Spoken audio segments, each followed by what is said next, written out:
ഒരു ഡിയർ കസ്റ്റമറിന് നമ്മൾ ചെയ്തിരിക്കുന്ന ഒരു മോം ആൻഡ് മീ കോംബോ ആണ് ഇന്നത്തെ അറ്റയർ. ഒരു റെഫറൻസ് പിക്ചർ തന്നിട്ട് നമ്മൾ അതുപോലെ തന്നെ ഡിസൈൻ ചെയ്യാൻ പറഞ്ഞിരിക്കുകയാണ്. ഇതിനകത്ത് നമ്മൾ ചെയ്തിരിക്കുന്നത് ഒരു crop top semi organza georgette material use ചെയ്ത് മെഹന്തി ഗ്രീൻ കളറിന്റെ ക്രോപ്പ് ടോപ്പ് ചെയ്തിട്ടുണ്ട്.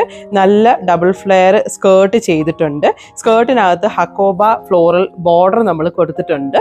അതേ ഇത് തന്നെ യൂസ് ചെയ്തിട്ട് സ്ലീവ്ലെസ് ടോപ്പ് ആണ്. നമ്മൾ ഇതിന്റെ ഒരു 3/4 സ്ലീവ് വരുന്ന ഒരു ബ്ലേസർ ടൈപ്പ് ഒരു കോട്ട് ടൈപ്പിന്റെ ഒരു ഷ്രഗ് നമ്മൾ ചെയ്തിട്ടുണ്ട്. ലോങ്, അത്യാവശ്യം ഒരു ലോങ് ഷ്രഗ് ആണ്. ഇതിന്റെ റെഫറൻസ് പിക്ചർ ഞാൻ ആദ്യമേ കാണിക്കുന്നുണ്ട്.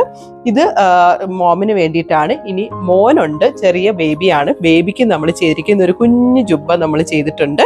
ഇത് കണ്ടോ, നല്ലൊരു ക്യൂട്ടായിട്ട് നമ്മൾ ജക്വാർഡ് വീവിംഗ് ഉള്ള സെമി സിൽക്ക് മെറ്റീരിയൽ ആണ്. അതേ കളർ കോമ്പിനേഷൻ തന്നെയാണ് മെഹന്തി ഗ്രീന്. നല്ല ബോൾസും ഒക്കെ ഡീറ്റെയിലിംഗ് ഒക്കെ കൊടുത്തിട്ട് നല്ല ക്യൂട്ടായിട്ട് നമ്മൾ ചെയ്തിട്ടുണ്ട്. പെയർ ചെയ്യുന്നത് ഒരു ക്രീം കളർ പാൻറ്റും വെച്ചിട്ട് പെയർ ചെയ്യുന്നുണ്ട്. ഈ മോം ആൻഡ് മീ എന്തായാലും നല്ല ഹാപ്പി ആയിരിക്കും ഇത് അറ്റയർ കാണുമ്പോഴത്തേക്ക്. മീൻവെൽ നമുക്ക് ഫോട്ടോസിനെല്ലാം അവൈറ്റ് ചെയ്യാം. ഇതേപോലെയുള്ള റെഫറൻസ് പിക്ചേഴ്സ് കൊണ്ടുവന്നാൽ മതി. നമ്മൾ അതേപോലെയുള്ളത് തന്നെ നമ്മൾ ക്രിയേറ്റ് ചെയ്ത് നമ്മൾ തരുന്നതായിരിക്കും. എങ്ങോട്ട് വരണമെന്നുള്ളത് അറിയാലോ. Sheri's glam studio or WhatsApp me at the earliest. We are waiting for you here.